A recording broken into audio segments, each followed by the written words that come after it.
Good morning বন্ধুরা। আজ হলো 23 নভেম্বর, রবিবার।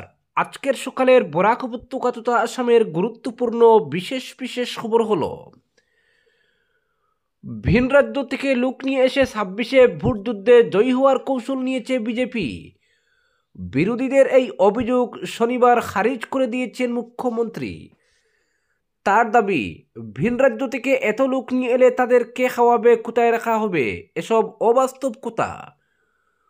কংগ্রেসের কথার কোনো যুক্তি নেই, তাদের টক আম আর বিক্রি হবে না। ভোটার তালিকা সংশোধনে ভিন রাজ্য থেকে আগত লোকদেরও ভোটার তালিকায় নাম তোলার যে সুবিধা দিয়েছে নির্বাচন কমিশন, তার বিরুদ্ধে সরব বিরোধীরা। অখিল গগৈ, লরিনজ্যোতি গগৈদের অভিযোগ, ভিন রাজ্যের লোকদের আসামের ভোটার বানিয়ে ভোটে জয়ের পরিকল্পনা করছে বিজেপি। অন্যান্য রাজ্য থেকে মাত্র 5 লক্ষ লোক নিয়ে এলেই বদলে যাবে ভোটের খেলা। 50টি বিধানসভা কেন্দ্রে 10,000 করে নতুন ভোটার করলেই গেম চেঞ্জার হবে। শনিবার সেই কোরাসে সামিল হয়েছেন প্রদেশ কংগ্রেস সভাপতি গৌরব গগৈও। ভিন রাজ্যের লোকদের ভোটার তালিকায় নাম তোলার সুবিধা দেওয়া নিয়ে তিনি বলেন, ইচ্ছে মতো ডিলিমিটেশন করার পরও শঙ্কিত মুখ্যমন্ত্রী, তাই নির্বাচন কমিশনের কাছে এবার সাহায্য চেয়েছেন। ভোটার তালিকা সংশোধন না হলে লোকসভা ভোটে যারা ভোট দিয়েছেন, বিধানসভা ভোটে তারাই ভোট দিলে বিজেপির পরাজয় নিশ্চিত। তাই এসআইআর না হলেও এসআর যাতে করানো হয় সেই সাহায্য চেয়েছেন তিনি।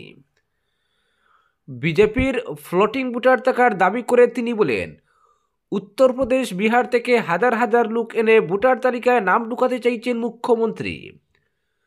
বিজেপির এই ধরনের ফ্লোটিং ভোটারও রয়েছেন, বিধানসভা ভোটের 2 মাস আগে এসে সেই রাজ্যে নাম তুলে নেন ভোটার তালিকায়।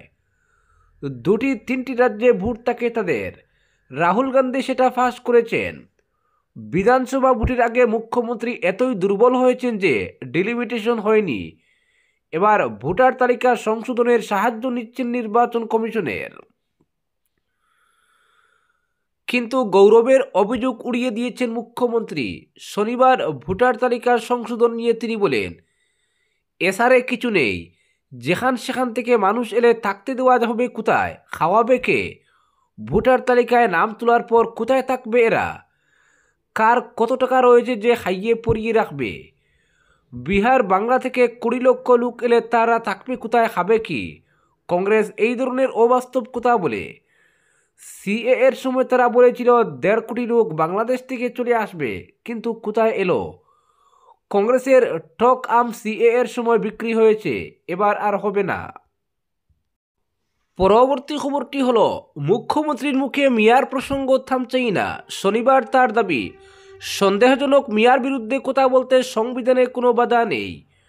বিরোধীদের আপত্তি সত্ত্বেও মুখ্যমন্ত্রী বলেন, আমাদের যারা ভোট দিয়েছেন তারা আশা করেন আর বিদেশি বিতরণ করব, সন্দেহজনক মিয়াকে কষ্ট দেব, অরুণোদয় মহিলা উদ্যমিতা প্রকল্পের সুবিধা দেব, সেই কাজ করতে হবে আমাকে। 26-এর বিধানসভা ভোটের লক্ষ্যে ক্রমাগত মিয়া বিরোধী কথা বলে যাচ্ছেন দেখে মুখ্যমন্ত্রীর বিরুদ্ধে স্বতঃপ্রণোদিত মামলা হাতে নিতে হাইকোর্টকে অনুরোধ করেছে কংগ্রেস। রিপুন বোরা বলেন, মুখ্যমন্ত্রী বলেছেন তিনি মুখ্যমন্ত্রীর পদে থাকা অবধি মিয়াদের শান্তিতে থাকতে দেবেন না। তাই মুখ্যমন্ত্রীর বিরুদ্ধে স্বতঃপ্রণোদিত মামলা হাতে নেওয়া উচিত গুয়াহাটি হাইকোর্টের। কারণ তিনি কোনো সম্প্রদায়ের মুখ্যমন্ত্রী নন, সংবিধানের রক্ষক। বিজেপি থেকে নির্বাচিত হয়ে মুখ্যমন্ত্রী হতে পারেন তিনি, কিন্তু তিনি আসামের 3.45 কোটি লোকের মুখ্যমন্ত্রী। কিন্তু রিপুন বোরার দাবি উড়িয়ে মুখ্যমন্ত্রীর প্রশ্ন, হাইকোর্ট কেন মামলা নেবে আমার বিরুদ্ধে। তিনি বলেন, আমি সন্দেহভাজন মিয়ার বিরুদ্ধে কথা বলছি।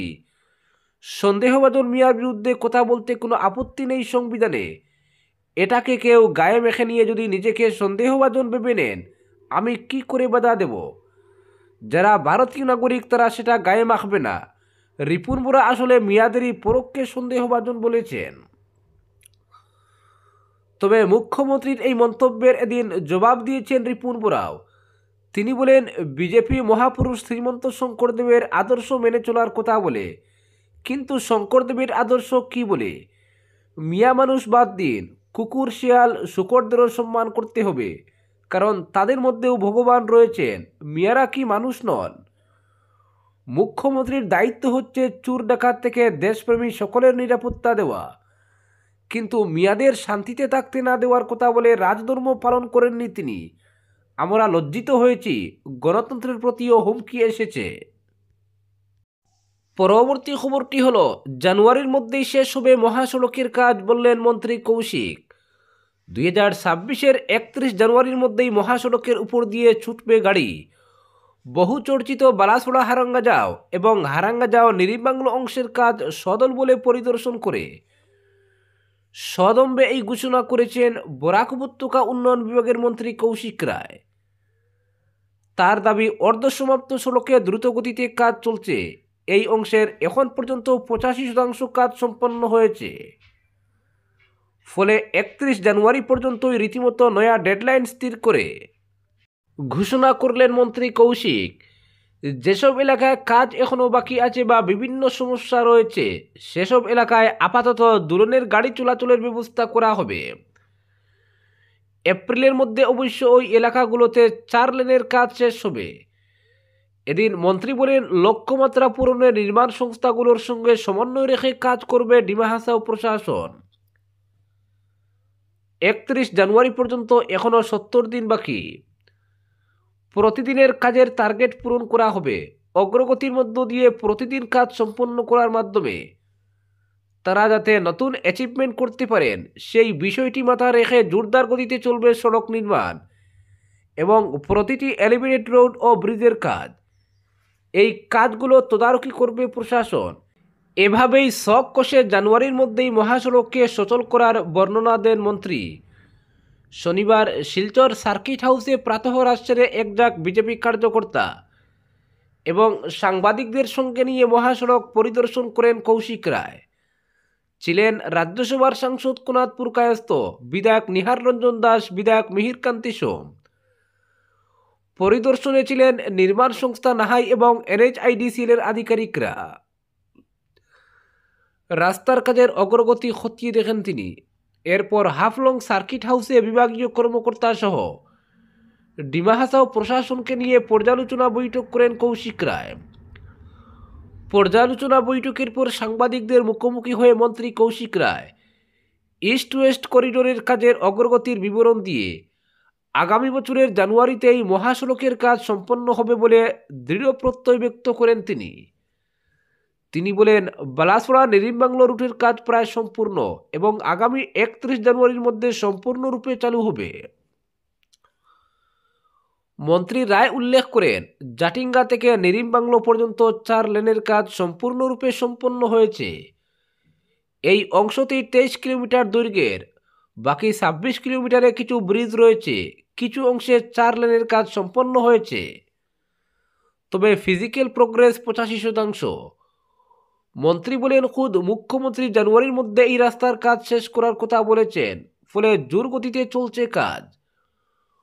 কৌশিক রায় জানান, এই অংশের 49 কিলোমিটারের মধ্যে প্রায় 41 কিলোমিটার হবে 4 লেনের। বাকি অংশে আপাতত 2 লেন, আবার কোথাও 4 লেন হবে। তবে বরাক উপত্যকা সহ পার্শ্ববর্তী রাজ্যের মানুষ জানুয়ারির মধ্যে গাড়ি চেপে যাতায়াত করতে পারবেন মহাসড়ক দিয়ে। তিনি আরও স্পষ্ট করে বলেন, জানুয়ারি মাসে মহাসড়ক সচল হলেও ইস্ট ওয়েস্ট করিডোরের 100% কাজ সম্পন্ন হবে আগামী বছরের এপ্রিল মাসের মধ্যে। এপ্রিলের মধ্যে পুরো অংশটি 4 লেনে রূপান্তরিত হবে। এই অংশে মোট 1674 কোটি টাকা ব্যয় করা হচ্ছে। সাংবাদিক সম্মেলনে ধলাই ও উদারবন্দের বিধায়ক সহ রাজ্যসভার সাংসদ কোনাদপুর কায়স্থকে পাশে বসিয়ে কৌশিক রায় এদিন কেন্দ্রীয় সড়ক পরিবহন মন্ত্রী নীতিন গাডকারি এবং মুখ্যমন্ত্রী হিমন্ত বিশ্ব শর্মার প্রশংসা করে বলেন, উভয়ই প্রকল্পটি সক্রিয়ভাবে পর্যবেক্ষণ করছেন এবং এটিকে বিশেষ অগ্রাধিকার দিচ্ছেন। ডিমা হাসাও স্বায়ত্তশাসিত কাউন্সিলের নির্বাহী সদস্য ডন পাইনন তাওসেনও উপস্থিত ছিলেন সাংবাদিক সম্মেলনে।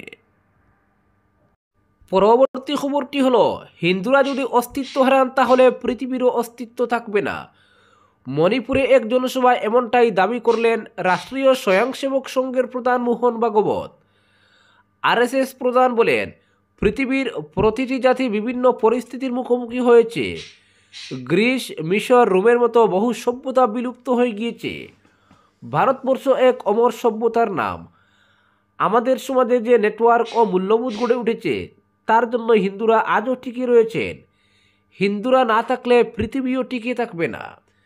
নিজের বক্তব্যে ভাগবত আরও বলেন, পরিস্থিতি সবাইকে বিবেচনা করতে হয়। পরিস্থিতি আসে আবার চলে যায়। ভারত এক অমর সমাজ, অমর সভ্যতার নাম। বাকিরা এসেছে, উজ্জ্বল হয়েছে এবং চলে গিয়েছে। আমরা তাদের উত্থান ও পতন দেখেছি। আমরা এখনও আছি এবং থাকব, কারণ আমরা আমাদের সমাজের মৌলিক কাঠামো তৈরি করেছি। এর ফলে হিন্দু সমাজ টিকে থাকবে। পাশাপাশি ব্রিটিশ সাম্রাজ্যের উদাহরণ দিয়ে মোহন ভাগবত বলেন, দীর্ঘ সময় ধরে আমরা সবাই স্বাধীনতার জন্য লড়াই করেছি। সেই স্বর আমরা কখনো দমে যেতে দেইনি। সেই স্বর কখনো কমেছে, কখনো বেড়েছে, কিন্তু কখনো থেমে যায়নি। ভাগবতের বার্তা সঙ্গ কারো বিরুদ্ধে নয়, সমাজের ধ্বংস নয়, সমাজকে সমৃদ্ধ করার লক্ষ্যেই এর গঠন হয়েছে। 3 দিনের সফরে বুধবার মণিপুরে পা রাখেন মোহন ভাগবত। 3 দিনে বিভিন্ন কর্মসূচিতে যোগ দেন তিনি। 2023 সালের মে মাসে মণিপুরে শুরু হওয়া মেইতেই কুকি সংঘাতের পর এই প্রথম মণিপুরে এলেন সঙ্গ প্রধান। 2 বছরের বেশি সময় ধরে চলা হিংসায় রাজ্যে 260 জনের বেশি মানুষের মৃত্যু হয়েছে। হাজার হাজার মানুষ ঘরছাড়া হয়েছেন। কিছুদিন আগে চূড়াচাঁদপুরে পা রেখে শান্তির আহ্বান জানান প্রধানমন্ত্রী নরেন্দ্র মোদীও। এবার তাই আরএসএস প্রধানের সফরকে ঘিরে প্রত্যাশিতভাবেই নানা চর্চা শুরু হয়েছে। এই পরিস্থিতিতে ভাগবতের সফরকে অত্যন্ত তাৎপর্যপূর্ণ বলে মনে করছেন বিশেষজ্ঞ মহল। আজকের বিশেষ সংবাদ এখানেই সমাপ্ত।